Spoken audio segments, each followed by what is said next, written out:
Are we on the air? You're now in the mix with The Corner Radio, hosted by Kill, banging nothing but classic hip-hop, soul, and R&B. Presidents to represent me. I'm out for presidents to represent me. I'm out for presidents to represent me. I'm out for every presidents to represent me.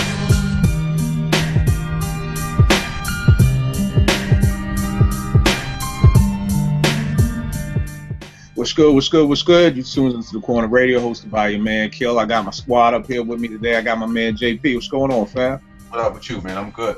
And everything is good, man. With my man Yao G's. What's good, baby? Yo, what's good?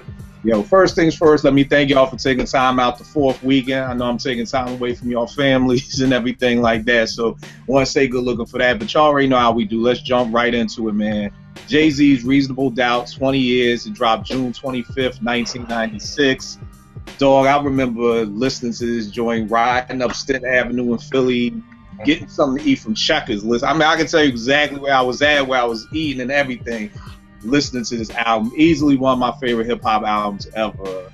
Definitely my favorite Jay album ever. But let's dig right into it, man. Yo, yeah, you a little younger than us, so why don't you tell us how you got put on to Jay? First song I ever heard was Dead Presidents. I was home from boarding school and, you know, getting my cable fixes. We had cable back then in my boarding school, so I was watching Rap City, and here come the song. I was always a dope song. I think I told it was a dope joint. I had heard it for like, they had played it every day. Then I had heard the single Ain't No Nigga, and then on the mix show I had heard the joint with Big, Brooklyn's Finest. And that's when I was like, whoa, that was tough. Like, but even then, like, I still didn't really listen to the album. I would say that I listened to joints from Jay. You know, some of the like features that he had done. I think Horace Brown he did. I like that song, but I still never got into Jay probably until the second album, Volume 1. I don't know why I love Volume 1 so much, but I love Volume 1, and it made me go back and listen to Reasonable Doubt. So I was probably like I don't know. So the first heard I probably was like 14 when I first heard Jay. All right, no doubt. I got my man Nick sitting there. What's good, fam? I'm late, man. So I'm trying to hook up the daughter and her friend, man. It's all good. I'm with that, man. It's all good, bro. It's all good. What about you? How'd you get put on the Jay? It's my goal. Yeah. Jay, I think the first I heard from him was the In My Lifetime remix. Mm-hmm. That was like at 95. Then I heard the original Dead Presidents early 96. So I had heard of them though prior to that on Big L's album. Okay. That's when I first heard Jay. And that's when he was doing the Chicka the J. I didn't like that style. And when the Dead Presidents dropped, I was like, all right, then I can rock with Jay. All right. So that's when I got on to Jay. It was officially when the Dead Presidents single dropped. All right. I was there, Chicka the J, Chicka the A, Chicka the Y. All that, nah, you keep that, Jay. No doubt, I feel you. What about you, JP? I think for me, my first, remembrance of Jay was Hawaiian Sophie with Jazz, and then it was really Can I Get Open with original flavor. Right. That's when he was rhyming fast, just like he was saying. But I mean, even that Jay, I kind of liked it, whatever. But my first seeing him visually, like, oh, this is Jay-Z, was Hawaiian Sophie, and then original flavor with Can I Get Open. So that was my first introduction to him. Yeah, and it's the same with me, since me and you kind of the same age, same exact thing. I remember seeing the dude, and back in those days, man, anybody who had a video out was dope. Like, it was almost like if you had a video, it was cool. Cause I'm like, yo, what's this dude doing with a flower with the lay around his? Yeah. Those were the days where you could do corny stuff like that, and it was still dope or whatever. But just like you, then there was the Can I Get Open, just like Nick. I didn't like the Diggity style because I just felt like it was just what everybody else was doing. I didn't feel like he was doing it better than everybody else. But what really got it, one day I was at the radio station in Roots. We got the 12-inch for In My Lifetime. And, probably based off of expectations, I'm expecting to hear the Diggity style again. And then when I dropped that needle and I just heard that ski beat, like, the beat was banging, and it was like a whole new person. It's like this person like dropped that whole style. And to me, to be honest with you, because I never felt like it was straight up and down whack, I just didn't like it. So to me, from the door, I kind of felt like, damn, dude is nice. Like, he had just changed his whole steez up, like, and reinvented himself in a whole new light type thing. So I was like that, and then when the In My Lifetime remix dropped, then I was like, yo, this dude, that Big Jazz remix, I was like, yo, this dude got some stuff. And then at the time in '95, I don't know if y'all remember this. JP, you probably remember this. You remember Rap Sheets?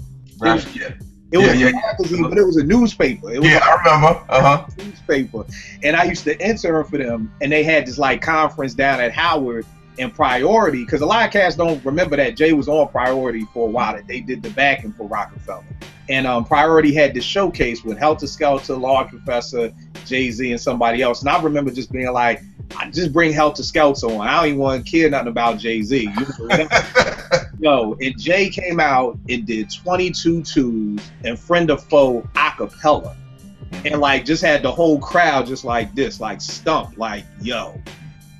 And after that, I was like, yo, this dude is for real, man. You know, it's hard enough to be a new artist and come out and perform your stuff, but then to perform your stuff a cappella with no beat behind it and the crowd still rock with you, like that was huge for me. So that's what made me want to get on the whole, you know, couldn't wait for his first album to drop.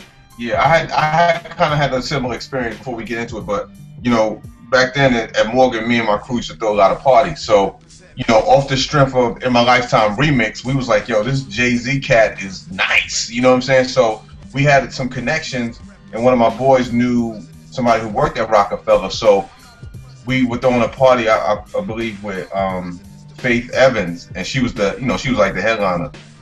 And Jay-Z was opening for her. So, you know, we was able to bring him down. And I remember being, you know, backstage or whatever, and they chilling, and they got this case of champagne. At the time, I didn't know it was Cristal, because I didn't know about that shit. I'm in college, and what the fuck I know about Cristal? Right. You know what I'm saying? So it's just like, I was like, oh, did they chilling back there? They got cases of champagne chilling, and he went on stage, and people really didn't know who he was, but they rocked with him. And I remember him throwing a wad of cash in the audience. Like, I'm like, oh, really? This is how these cats is doing it? Like, okay. So it's just so crazy, man. But I remember them early on, man. They was definitely living that life that he was speaking about. Yeah. And we're going to get the authenticity of his lyrics, because I think that's one of the biggest things about Jay for me that I love. But yo, so tell me this, when cats first heard Reasonable Doubt, what did you think? Nick, the first time you heard Reasonable Doubt, what was your, because I've met some cats who was like, I wasn't feeling it at first, it took me some time. So some folk may be like, that's a dumb question, but I've met a lot of people who was like, yo, I didn't love it at first, it took some time to grow on me, you know, whatever. Nick, what was your first thoughts of Reasonable Doubt? I mean, like that's not a dumb question, because I always thought it was dope. Because I got it when it first came out, Turtles, Records, and Tapes. I remember that. I had to like hustle my grandma to get it, because I was only 16, so they wasn't trying to sell it to me.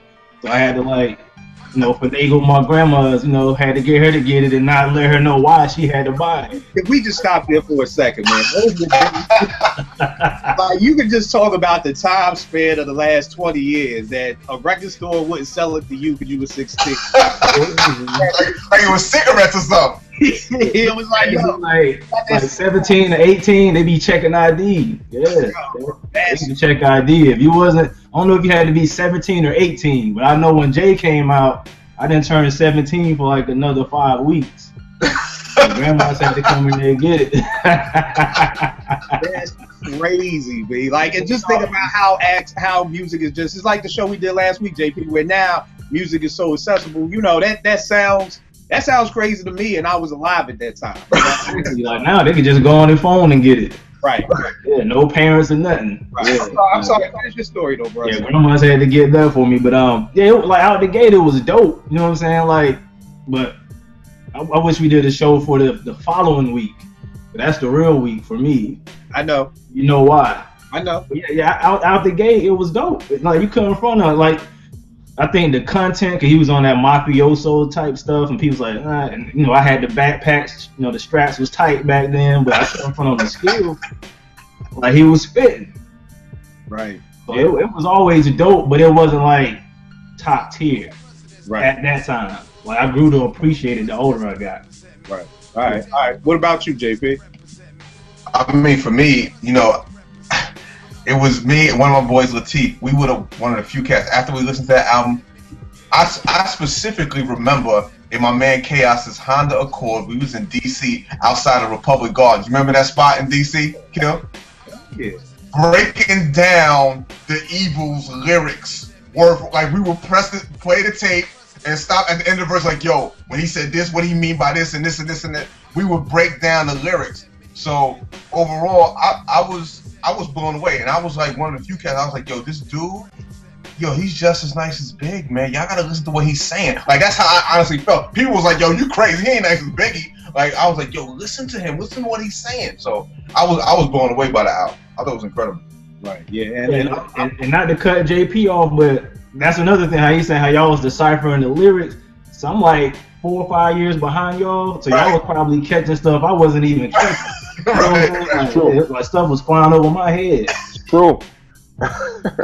Yeah, and the funny thing for me, I'm like JP. I loved it from the door, man. Like just the fact that two of my favorite producers at the time, Ski and Primo, Primo did 3, Ski did 4. I felt like they were like, we talk about sports and we talk about Jordan in his prime years and we talk about players in their prime years. I felt like Ski and Primo were in their prime years. Like if this dropped in 96, these were probably beats from 94, 95, and like 95 is where I'm always like, that's when Primo to me was just like the boom bap guy. Like I wasn't hearing nothing but Primo. So to be able to have two of my favorite producers, it called me from the door.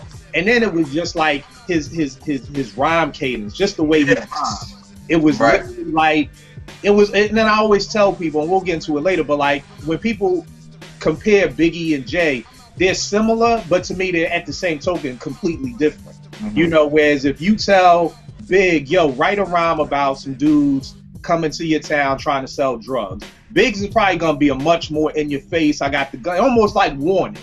You know what I'm saying? Whereas Jay's Friend or Foe was it's like he was running for mayor or something.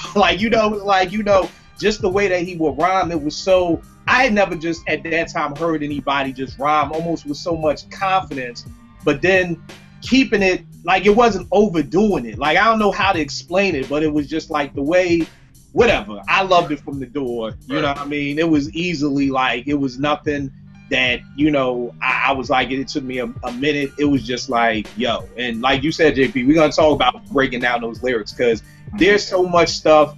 I'll be listening to Jay and hear something from a song that's 3 years old and just hear it today and be like, oh, snap. I ain't even catch that yet. Like I ain't even catch that. Like when we get to the verses, one of my favorite verses, I never knew what he was saying until probably about 10 years ago. But that's a long time. That's 10 years without knowing what he really meant. But yeah, what about you? How did you feel when you first heard Reasonable Doubt?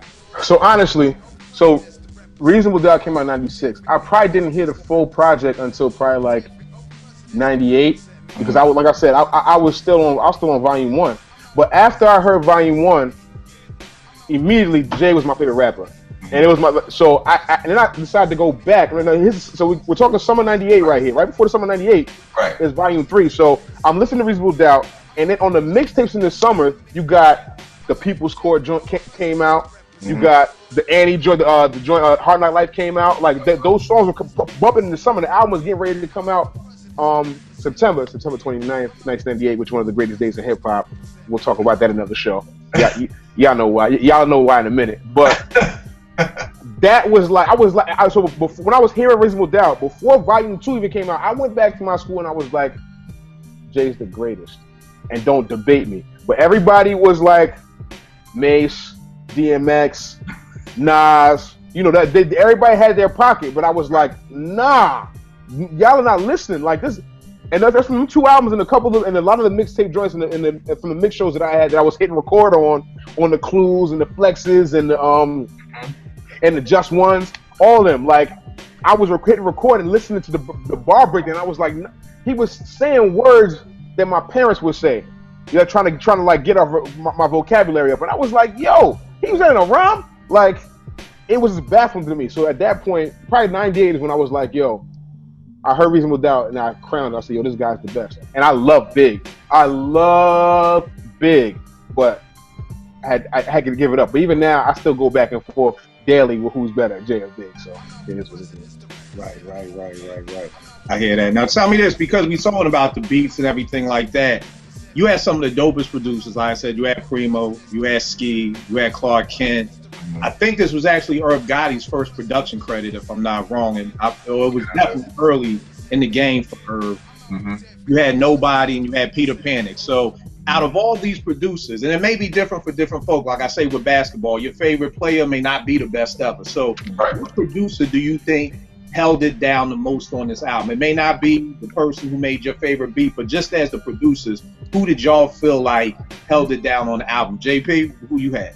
I 100%, I could say Ski was the cornerstone of that album for me. Like, I feel like, and even, you know, I guess we're gonna touch on it later, but the Reasonable Doubt documentary, Primo says that exact same thing. Right. So like he kind of set the tone for that album. I feel like without Ski, man, it was just, it probably, I mean, who knows who they would have had to fill his space, but he was absolutely, essentially the cornerstone. He's the foundation for that album, and then he set the tone, and that's why the album sounds the way it does. Because like Primo says in that documentary, he was like, he heard those joints, and it kind of like led him to make the joints he needed for Jay as well. So it just makes sense. Ski's that foundation. Like he's the one for me. All right, no doubt. What you got, Nick? Yeah, I agree with JP. He was the backbone of the album. 100%. I was trying to pull up the track list, trying to remember, because I remember most of the tracks he did. But yeah, he did the Feeling It, the President, Politics is you. Politics is you. Yeah, that's like that's. I know we're gonna get into that later, but that's 3 of my top 5 right there. So I'm just saying that's the backbone. He set the tone. Yeah. Who you got? Yeah. I don't think it's a question. I don't think this is even a debate. It's got to be Ski, dog. It has to be Ski. It has to be Ski for a lot of reasons. A lot of reasons y'all mentioned. First of all, probably, honestly speaking, the best joints that people, the most memorable joints for me on that album are made by Ski. One, Dead Presidents, Politics as Usual, Feeling It. Feeling It was a single, and it just set, and that set the backdrop for the whole album. And honestly, if you look at it too, if you look at the track listing, like the middle of the album, with the exception, I think Politics as Usual is number 2, but the middle of the album is Ski. Like he has a stretch from like, I want to say like 5 to 8, where he's got like 3 of the tracks, and a lot of times like that, when you get to the middle of the album, it gives you exactly what the peak of the album is, and it always, like, I feel like it's every album when you get to the middle, it's got to be the peak, the apex, and he's responsible for like the bigger portion of that, and I think it's a testament to him and like the way the album sounded and how Primo was able to work off that with the 2 joints that he had on the album. He's got one sandwiched in between there. He's got Friend of Foe sandwiched in between that like 5 to 8, I believe. And so, he got the Eagles too.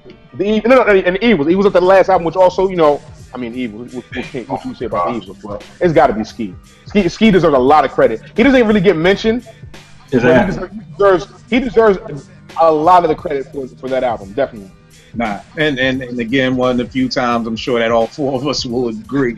I gotta go with Ski too, man. And to me, that really is that should be something that really is put on, you know, like he could wear on his chest. Like that's a stripe on his arm to be like, yo, you had joints with. Because I think most people who really, really, really know me would probably be shocked right now watching, because it's like not Premier, you know. And trust me, I love the Eagles. I love Friend of Foe. I love Bring It On. Bring It On. Yeah. Bring It On. But it was something about just at that time, like Ski was just like, that was that zone for Ski. Like I said it earlier, you know, that's to me when they were at their best. You know what I mean? And I mean, you got Ski about to drop Lucchini in a minute, which is still one of the dopest hip hop songs and craziest joints. Oh my God.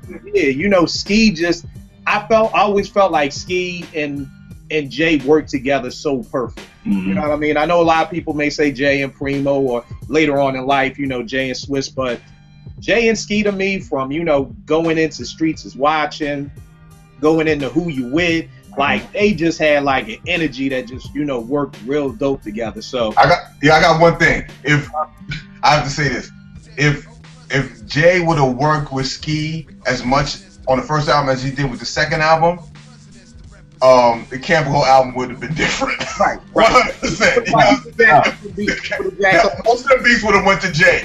Right. Right. Definitely. Because Definitely. I'm feeling it was a Camp Flow record. And Yeah. like, nah, bring that over here. But isn't there a story that Jay wanted Lucchini and Ski was like, nah, I can't get that to you. I haven't heard that one. I don't know. Dog, gotta Google I think I that. did hear that. Y'all gotta Google that. Y'all gotta Google that. I heard that. I heard it was supposed to be, but he didn't want it. That's what I heard. Oh, you know what? That might be it too. That might be it then. But I mean, Jay, you can't hit Lucchini and just pass on that. To me, you just can't do that. You can't do that. Yeah. Yeah, but yeah. So as shocking as it may sound, man, and like I said, I think that that's something that, like you said, a lot of times Ski doesn't get a lot of credit. Definitely. You know, but I mean, the brother definitely. I mean, to say, yo, I'm going up against Primo in his prime, Clark Kent. You know, that's a huge thing for me. All right, y'all. What are your top 3 songs off of Reasonable Doubt? If you had to put them in order, 3, 2 to 1, what is your number 3 song off of Reasonable Doubt? Yeah. I've been struggling with this all day. I have been struggling with this literally the whole day. Like, I keep going back and forth because there's certain joints I can't. It's so many joints in this album that I can't put above each other. You know what I mean? That's how great the joints are to me. You know what I mean? Like, okay, so number three, I probably had to say "Feeling It," man. "Feeling It" was like the cool record, the slick talk.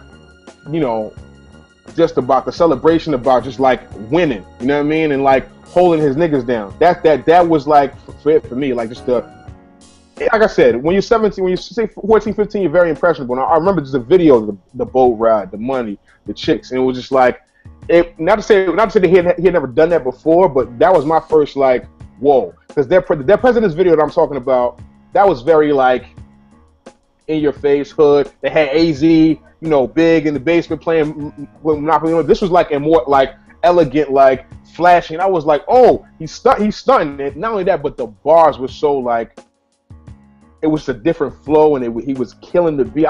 Feeling It is my third favorite. I'm not even sure if it is, but I'm gonna say Feeling It is my third favorite. All right, Feeling It is your number 3. All right, Nick, what's your number 3? Number 3 for me is "Can I Live." Yeah. I'm gonna give Irv Gotti the nod. I always grew up listening to my pops play Isaac Hayes, so that sample is just like, you can't go wrong with it. And again, like Jay was razor sharp with it. He was razor sharp with the bars. My game is grown. No more Big Willie. Prefer you call me William and shit like that. It was just like talking that talk like CBS. I was like, he was like you said, Jay was the man. Like, if it wasn't for the album cover, I think like the boot camp fans would have liked him more if he didn't have on the suits and the hat. Yeah, I agree. It turned him off. Yeah, just the cover. Bars though. Yeah, bars for days. Yeah, and for me, that's the number 3. Can I Live is my number 3 too, man. And it's so ironic because Jay made, and one thing about Reasonable Doubt, he made great songs. Mm-hmm. You know what I'm saying? And I'm sure everybody up here, Yao, you being MC, JP, you being a producer, Nick, you just being a diehard head, there's something about making great songs. You know, there are a lot of joints that are out there. There's a good beat, and the rhymes are alright, and the rhymes are alright, and the beat. Jay just made great songs, and Can I Live, to be honest, the beat wasn't anything incredible, because like you said, it was just the Isaac group. You know what I'm saying? And it was just like, but that song, like the song and what Jay was talking about is just so huge that it was just like, I can't even separate the two. You know what I mean? So yeah, Can I Live is my number 3 too. JP, what's your number 3? Well, like, yeah, I struggle with this. And it took me a minute, but it was, for me, for number 3, it's between Can I Live and You Can't Knock the Hustle. Now, let me first just say, Can't Knock the Hustle for me, I remember first hearing it, and I thought the sample was incredible. The way it was filtered was incredible from a producer's perspective. That bass line was incredible. And having Mary on it, like, it was just having Mary on it in the background singing her little ad-libs while he, like, I was just like, yo, this is incredible. JP, I remember, the last show we talked about Mary. Now I remember. You real passionate about Mary. Now I know. Now I know. Now I know. Now I remember the show you was on. There it is. So, I mean, you know, Jay with this, it was probably, you know, when you first get the album, you got one you automatically drawn to, and you sit with that one for a week. So that's your favorite song for the week, and then you switch up or whatever. So now it's been 20 years later. I can go back and really examine it. I'm gonna have to go with "Can I Live," man. Like, I gotta give it to Irv. I feel like, you know, just the sample was enough, but Jay was so vivid and so witty lyrically, like you were drawn in. Like when beats are just loops and they're not high tempo that you can dance to them or whatever, you're truly drawn in by the MC's lyricism. And this is one of them joints that did it for me. And like I got to go with "Can I Live." That was my number 3, 100%. See, we talk about Jay making the song. Like if Irv gave that beat to anybody else, we wouldn't give a damn about this. Right. That's a good point. That's a good point. You know, and like I said, it's just about making those perfect. There are just certain joints that's like, we may do a joint about that, just perfect hip hop songs. You know what I mean? Because it's a lot of them, but it ain't as many as most folk think. But that's the thing. People will be like, oh yeah, that's what. Yeah, not really. It ain't that. You know? Yeah, like it wasn't perfect. You know what I'm saying? Yeah, what's your number 2, man? Number 2, Dead Presidents. Woo. Yeah. Lord have mercy. And honestly, I like the second version better than the first version. Okay. I do. I agree with you. I do. I think the second was far. I think the second was just far more. The flow was so much more precise on that joint, like, and the wittiness of the bars. I think it was just for me. Number 2 is the Dead Presidents. I mean, the beat too. I mean, the Dead Presidents beat is. I mean, they had the Nas sample on there. I mean, what more do you want than that? The Nas sample and just bar after bar after bar and shit talk. Jay is one of the best at just slick talking you down. You know, he'll slick. I mean, he'll talk slick to you the whole record, and then like I said, his flow always just very conversational. But he'll be chill with it. It's not in your face, but it's just so subtle and it's so like demeaning. You know what I'm saying? This shit he'll say to you on record. So I say Dead Presidents, definitely. All right. Nick, what's your number 2? I'm gonna go same thing. Dead Presidents. Ain't even too much to add on from what he said. That's like another perfect record. Like, that's another one. All right, no doubt. And JP, what you got for your number 2? Like we all in the same energy. I gotta go with Dead Presidents too. I mean, let me tell you something. The thing about Jay, and you know, the whole Jay and Nas thing, the one thing I say Jay has over Nas, and Biggie had over Nas too, was all of them are lyricists, but Jay and Big had that cadence, that charisma in their flows to take them over the edge, to attract more people than Nas. Nas was straight spitting. You straight spitting, not gonna get a wider range of an audience. Yeah, but you say something in a certain way to have you singing along and all that. Jay and Biggie were great at that, and that's for me. Jay gets the nod on that respect, and that I feel like that's a testament to why he's bigger than Nas, in my opinion. Because you get people, you don't get people in with like, we're different. Us four, we're different. We pay attention. Not a lot of people, most people are casual fans. So if you say something catchy, even in the lyrics, people are gonna hang on to that. So Jay was a master of that. So that's why I appreciate him. But that Dead Presidents too, man, that second verse, man, oh yeah, man. Treacherous. And I mean, I do you one better and slay these niggas faithfully. Murder is a tough thing to digest. It's a slow process, and I ain't got nothing but time. Like, it's like that. Oh my god, that song, man. Incredible. I had near brushes, not to mention 3 shots, close range. Yo, and see, you know what? I got listen and kill. Not to go off tangent, but remember we always have a discussion about flow and like placing your bars. I don't think I really gave Jay enough credit until today, as far as him being in that same class. No, seriously, because I was telling Kill, I always tell Kill, the 2 rappers that are like the 2 naturals are Big and Nas. But Jay's in that same class as far as like rhyming, and switches the flow. Like paper falls slow like confetti. Mine's is heavy dough, Betty blow. But he reversed the confetti in the flow. Like, you know what I'm saying? I don't see, like I said, with rappers, we look like just like y'all look at the beats. Y'all hear the snares and y'all hear different. I hear this shit a little different. You know what I mean? I hear it a little different from everybody else. I was like, yo.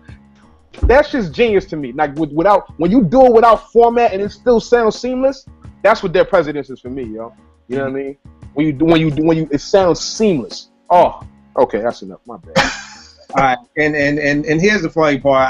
I wish I could keep the party going, but I can't. I can't. The one thing with me is, yo, I love their presidents too, but I loved one, I think, so much that I wasn't really able to appreciate two for years. Mm-hmm. And what I mean by that, it was dope, it was crazy, it was all those things. But I loved Dead Presidents 1 so much. Wow. It was kind of just like when I heard 2, I was like, yo, what the fuck? Like, where, you know, it's almost like, where my girl at, man? Mm. You know what I mean? And again, he killed it. But that second verse in the first joint with the I Want Money Like Cosby, who wouldn't, the way he just broke that whole verse down with, one day you're cruising in your 7, next day you know. Right. Like, it was like, that's the thing with Jay, like you were saying, Jay, with the charisma. It's like, yo, I forgive your weak ass. Hustling just ain't. I hate you. Right? Oh, man. It just ain't for you. I get it. I get like this, bro. Like, that braggadocious to me was just like, yo, this dude is killing it. Like, and I don't think Jay gets enough credit for his stories. You know what I mean? And it may not be the story of how we look at Slick Rick, like he's telling you like a friend or foe story, but just in Jay telling you about how to hustle. You know what I mean? Like, it's another album, but American Dreaming, man. Third verse in American Dreaming is just like hustle hard in the pride. You know, go to the heights with Big Coke is process. I mean, just the way Jay does with his storytelling is almost like watching The Wire. It's like sitting there watching Marlo, Chris, and Snoop meet. It's like hearing a Jay rhyme. You know what I mean? And it's like, yeah. So all that to say, my number 2 is The Evils, man. Like, oh God. When I heard that beat, it was the, you know, the Illuminati got my mind, soul in my body, you know, that beat, this shit is wicked on these mean streets. None of my, like, oh God, The Evils was just like, yeah. So I gotta go with The Evils, man. I gotta go with The Evils for my number 2. Yao, what's your number 1, your favorite joint? It's a tie, yo. It's a tie. I gotta. I'm a tie. I mean, I don't think you know what the tie. Well, I don't know. Listen, the tie for me is gonna be Regrets and Politics as usual. Those are the two. Oh, okay. Those are the two. Okay. Those are the two. Okay. Politics as usual. Another like. I believe that was Ski too, wasn't that? Was Ski? That's Ski. That's Ski. Yeah. Definitely Ski. I mean, the way it comes in, pause, the way like. It just was so soulful and like the cadence and the flow. It was like stylistics, man. Yeah, I mean, what you gonna say about it? I mean, I can't say anything. And then Regrets, the way he broke down like everything that was going on. Like it was so like the album was so flashy. It's so like, yo, I'm getting this money. I'm in Vegas. I'm at the fight front row. I'm this. I'm that. I'm pumping this coke. And then it gets to like that point where it's like, yo. What I'm doing is not a good thing. You know what I'm saying? Like, I fucked up. I still have my job. Like I lose people to this shit. You know what I'm saying? Like we used to fight for building blocks. You know what I mean? Now we fight with blocks of buildings to make a killing. Like that type of shit. I mean, it is what it is. Jay is the greatest to me, bro. So I'm gonna go Regrets, and then I'm gonna go with Politics usually. All right, Nick. What's your number 1? Back to what you had just said previously. Their Presidents, the OG version, would have been my number 1. Because I favor it slightly more than 2. My number 1 though is if every nigga in your clique is rich, your clique is rugged. Nobody will fall because everyone will be each other's crutches. That's my joint. Like feeling it was the type of I had like a beat up Oldsmobile, but that song made me feel like I was in a Lexus. Dude. That beat just make you smile. I'd be like, gee, that just like riding in the beat up Oldsmobile. And the girl singing. It's like she can't even really sing like that, but she killing it. That's another perfect song for Jay for me, man. Yeah, perfect song. Yeah. All right, JP, who you got for number 1? All right. So, you know, I struggled with this as well, but not how y'all struggled. Politics as Usual was one. The other one was The Evils for me. So I'm gonna have to go with The Evils. You know. Yo, I'm sorry, I'm wilding. I meant to say The Evils. I said the verse from The Evils, and my bad. Yeah, The Evils, yo, my fault. That's my bad. I was that second verse, man. Like, you know, when we first learned to use rubbers, he didn't learn. So in turn, I'm kidnapping his baby's mother. Like, yo, are you kidding me? Like, that's the. I specifically remember listening to that verse and being like, yo, this guy is amazing. Like, feeding the dollars, this shit started to make like. Yo, the beat was, you know, Primo with the beat with cutting in Snoop and cutting in Mobb Deep or whatever. Like, yo, what's perfect. Is that Murder Was the Case? That's Snoop's song that they sampled. Yeah, Murder Was the Case, right? Yes. So I feel like The Evils, that song, man, was just the sample, the boom bap. It was just perfect, man, and the lyrics just drew me in so crazy. So I have to go with The Evils, man. That was my joint, man. All right. And number one for me, just like Politics as Usual, man. It's just like, you know, I just love that stylistic joint, man. And it's one of those rare beats, because you know, JP, back in those days, we digging. It's all about what did somebody use. So it's rare for me to like a song that I already know what it is. Yeah. Right. You know what I'm saying? But it was just like, yo, that joint is just undeniable. And it's what you were saying that makes the difference between Nas and the J. I don't know anybody who ever just says politics as usual. You know, it's politics as usual. Like, you gotta enunciate that. Yeah, it's politics as usual. Like, I've never heard anybody like, I like politics as usual. Like, it doesn't happen because Jay made you say it that way. That's how he said it. Just an incredible song. Now, this is the part of the show I'm excited about. I want to know, especially from Yao being the MC, because being around him, I'm always in his ear. Like, yo, what makes this rapper better than that rapper? What are you hearing and everything like that? But top 3 verses, 4 lines. Oh man. Okay. So I'll go with bars first, and then I'll go just top verses. So no particular order. I keep it tight for all the nights when my mama prayed I stopped.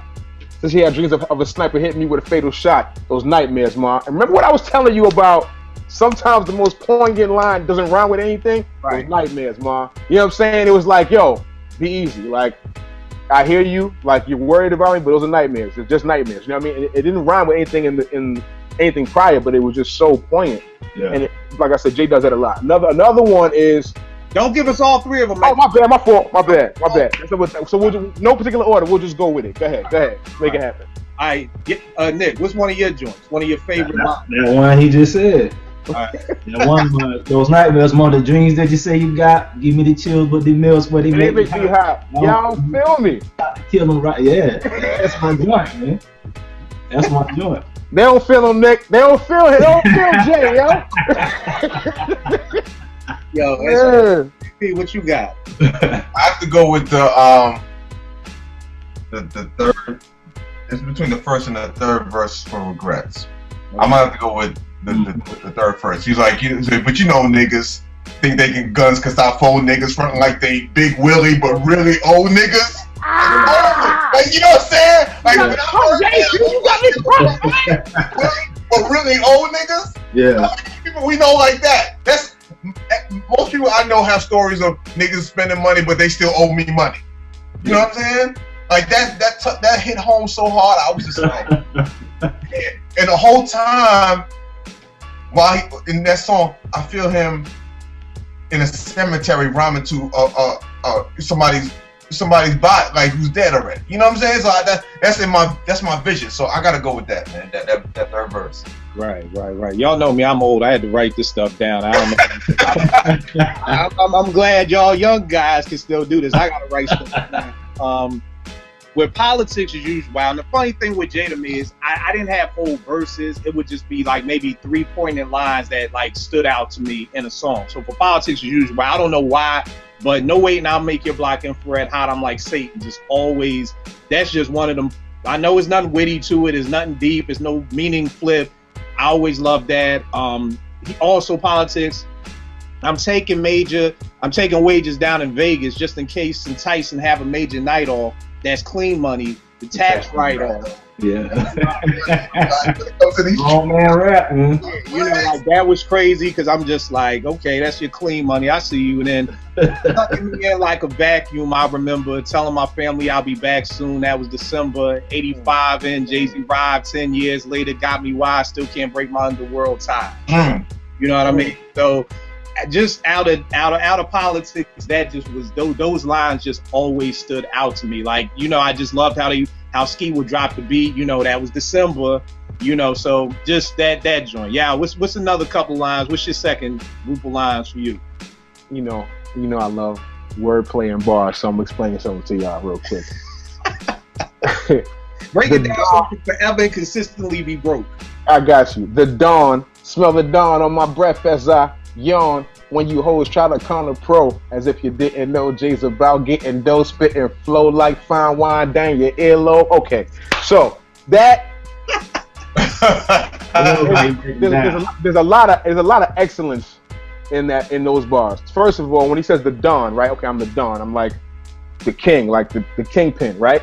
Then he says, smell the dawn on my breath as I yawn. So smell the dawn on my breath. So it could be smell the dawn, like I breathe excellence, the dawn, because I am the kingpin. Or it could be the dawn Perignon from the night before, or it could be the fact that I've been up all night, the dawn on my breath as I yawn. You got to break it down like that. So you don't really know what he's trying to say, like, but it all fits. You know what I mean? What, like at the end of the bar, the dawn, smell the dawn on my breath as I yawn. That shit's just rap excellence to me. So that's my line. Hey, see what I'm saying? I study it a little different, bruh. I study it a little different. Nah, I know, but that's why. But like I said, that's one of the things I always say. One of my biggest faults in being a hip hop head is being a producer. I paid so much attention to beats, and sometimes I've let the lyrics slide by. So it's like the same thing you said, y'all. Like, yo, Kill, what made you use that snare, or what made you use that? That's the same way I lean on you with those lyrics. And it's like you said, I'm now after you schooling me to stuff, I'm now listening to stuff and hearing like that part didn't rhyme with that. Or exactly. I'm seeing those things you told me. So Nick, what's your number two, man? I like the verse he did on Bring It On. The mannerisms of a young Bobby De Niro. Whip. He probably know the verse better than me. You know how niggas we make up shit. Like Jay, yeah, like the high post, like Hakeem, and I got a lot of things to try. Brooklyn to Queens. I gotta keep my steam. Niggas want to try to hem my long jeans. They want to try to hem my long jeans, though, Jay. Like Jay was nasty with it, man. Nasty. Yeah, man. It's so much on this album. It's like it's almost a disservice to say pick three because it's so much that he said and he did on this album. JP, what's your number two, or what's another one for you? I have to go with the second verse to Dead Presidents too. When he was talking about Barrios accumulates like snow. We don't just shine, we illuminate the whole show. You feel me? Factions from the other side love to kill me. Spill 3/4 of my blood into the street, let alone the heat. Fuck him. They hate him, nigga loving his life. When he said the hospital days, reflecting when my man laid up on the uptown hot bar, he had my side sprayed up.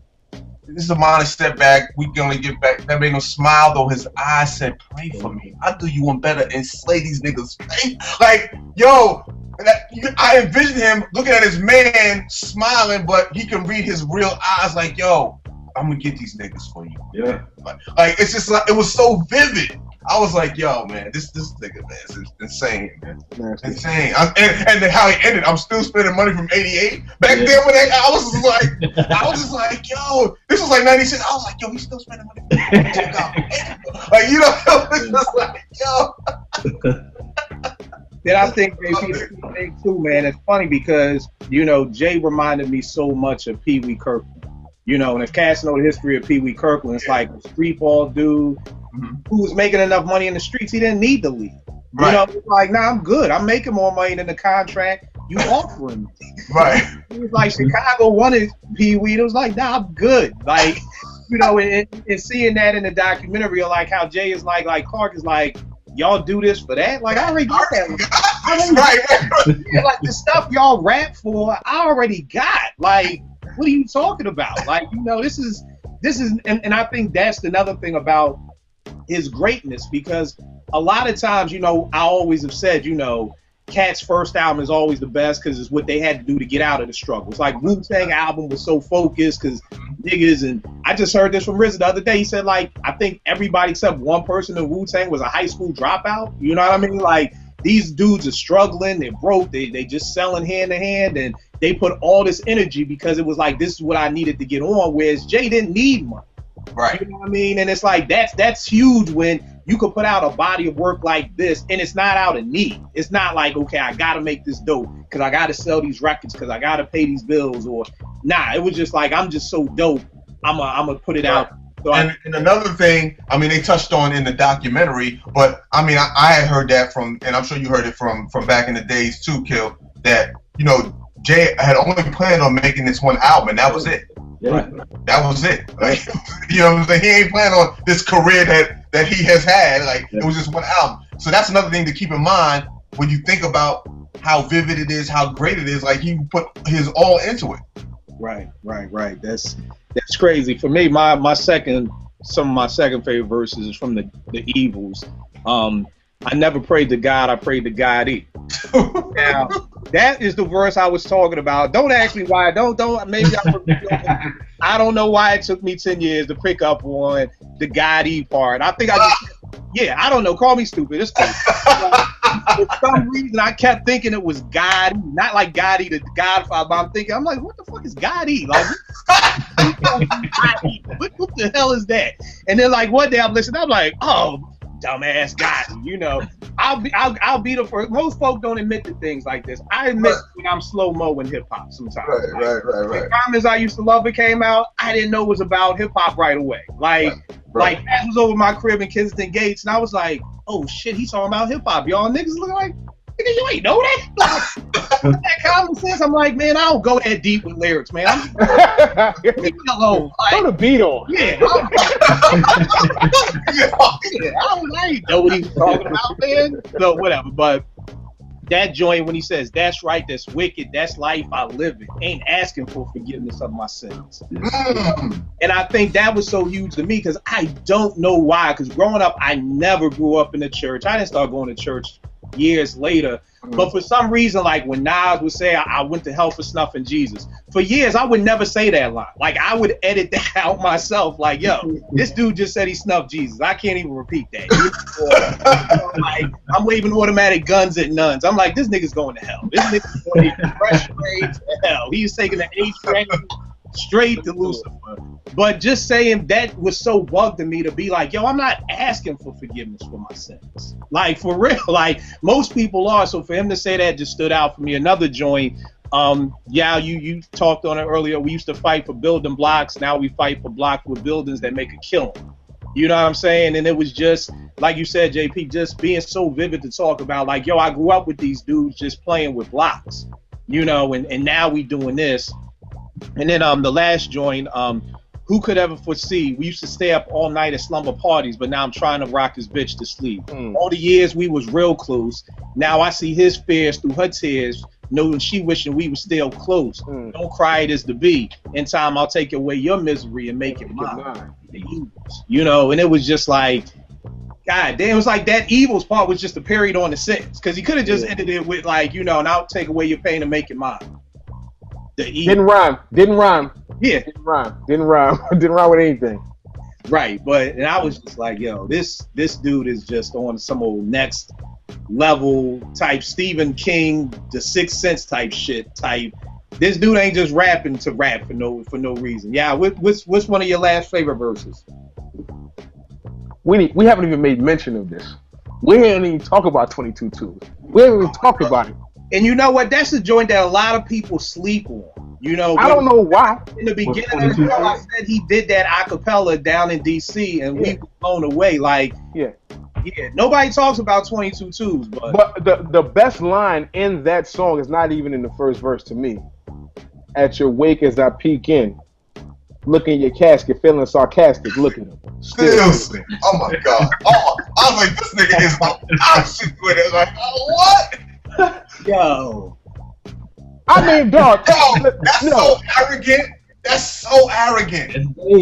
At your wake as I peek in, look at your casket, feeling sarcastic. Look at him, still sleeping. What? Yo, it was so. I could picture him doing that, like with a snicker, like walking on. The disrespect. Yo, the fact you even came. The fact you even came to the funeral. Why you know what I'm saying? Crazy. Hey, listen. I have no words for that type of bar. I have no words, and like the delivery, and now even the way that it was mixed, like when you sometimes you bring down the music a little bit, it really like accentuates that bar, and they did that. It was like, look at him, still sleeping. It was like, oh. Then he goes back in, you're never ready, forever. I mean, I gotta go into it. You know, this is he's that guy, yo. I mean, that is the epitome of slick talk. The epitome of it. Those two bars. 100%. All right, Nick, what you got, man? That like hearing him break down the rhymes, it made me mad that the business end of hip hop made Jay go away from that. Just like on a regular basis, you know. So he'll give you glimpses of it, but not like he did on that album. But yeah, my second one, back to what JP was. I'm gonna finish that part off. The I Do You One Better and Slay These Niggas Faithfully. That next part was like, the nigga just say that? Murder is a tough thing to digest. It's a slow process, but I ain't got nothing but time. I was like, this nigga Jay, man, like, crazy. I don't know, man. Crazy. I don't know. Y'all. It leaves you dumbfounded. Yo, he like certain rappers will make you mad that you didn't think of that bar, but Jay makes you think like, okay, I'm just not as good as him. I'll never be as good as that guy ever. Never. Yeah, that's crazy. You know what I'm saying? You're not. I'm just not. I just can't think that deep. You know what I'm saying? Like that clever and that slick. You know what I mean? You got it all in like this form of 2 bars.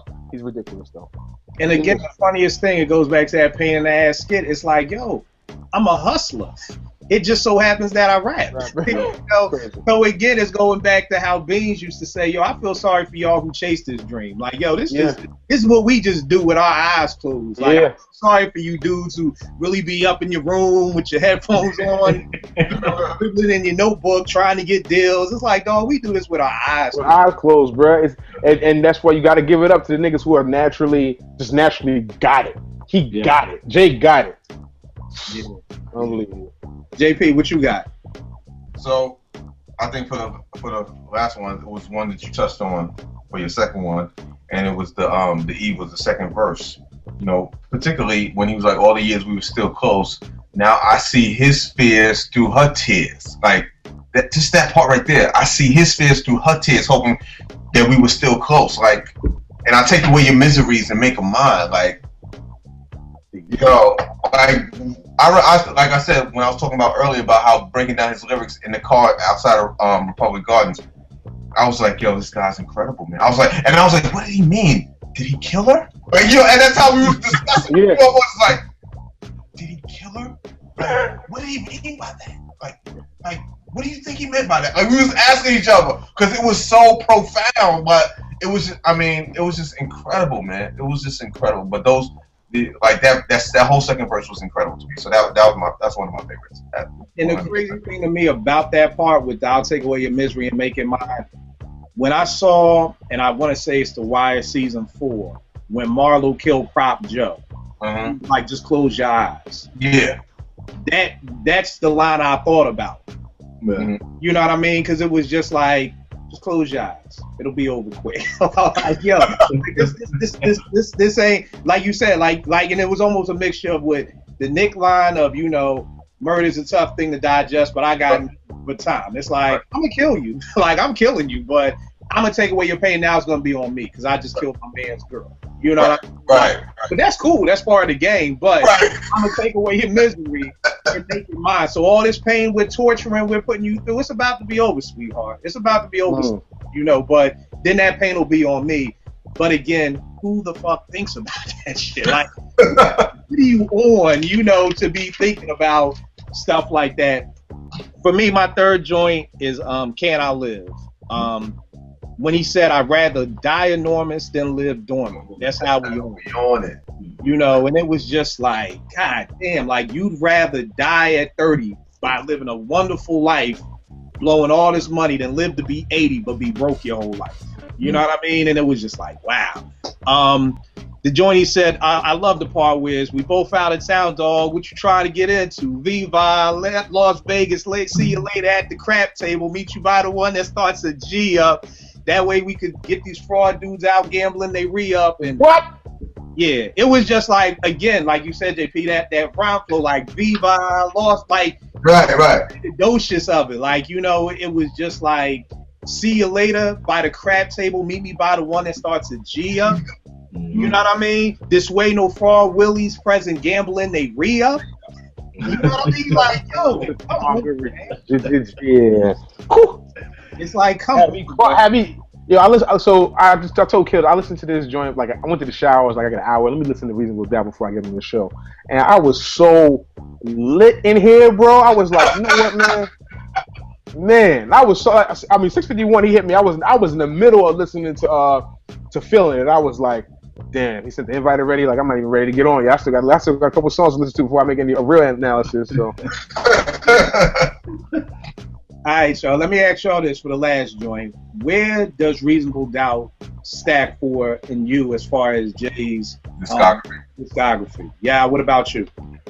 Okay, so it's probably my third favorite Jay album, but it's probably his best. Honestly speaking, it's probably his best album, top to bottom, as far as production, as far as wittiness, as far as concept, as far he nailed everything, every part of hip hop on that album as well. People don't really realize it. He had a single about ladies, but he also intertwined it with what was going on in his life as far as getting out of the rap game and becoming like, well, being in the coke game and like not necessarily trying to get out, but telling you exactly what his life was like at that moment. I think he did a phenomenal job of that. But it's like I said, it's my third favorite album behind. Probably behind Blueprint and American Gangster, but it's probably his best album if we're looking at the technical like impact and just overall quality of the album. All right, no doubt. Nick, what you got? Where's it fall for you? Yeah, it's number one for me. Yeah, I think I got that number one, American Gangster 2, Blueprint 3, Volume 1, 4, Black Album 5. That's like my top 5 J. Yeah. Right. All right, and what about you, JP? Yeah, I'm with Nick. It's number one for me as well.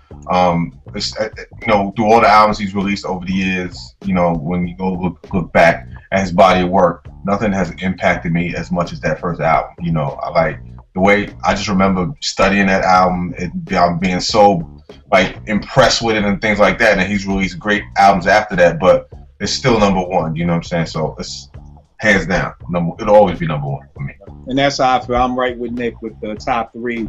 I'm Reasonable Doubt, American Gangster, and then the Blueprint. Is that what you said, Nick? Is that what you had? Yeah. So same thing. And I've always said this, man. Jay is a phenomenal MC. He can make the club songs, but I think my favorite lane for Jay is when he's rhyming about his life and his stories and telling those drug stories. I'll never forget when Nate was talking about he was coming out with American Gangster. I was like, I don't even want to hear it. And then it was like, oh no, he's gonna be talking about the Frank Lucas movie. I was like, now I'm all in. He got my attention, and that's what I'm talking about. Like I don't even want to go into American Gangster, but we got a whole other show about that. What was that? So we got to have a whole other show about American Gangster. Yeah, I mean, it was all. I almost felt like American Gangster was Reasonable Doubt Part 2 almost. Like it gave you all those stories, it gave you all those things.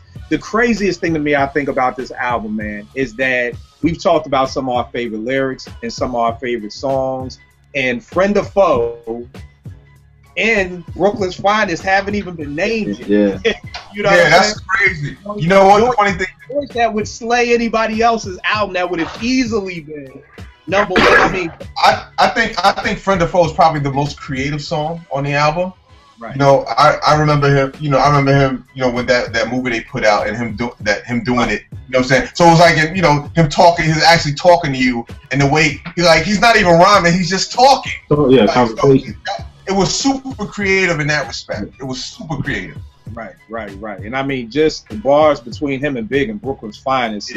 I hated that beat though. I hated that beat. I hated that beat. I thought I was the only one. I hated that beat. I loved them, but I hated that beat.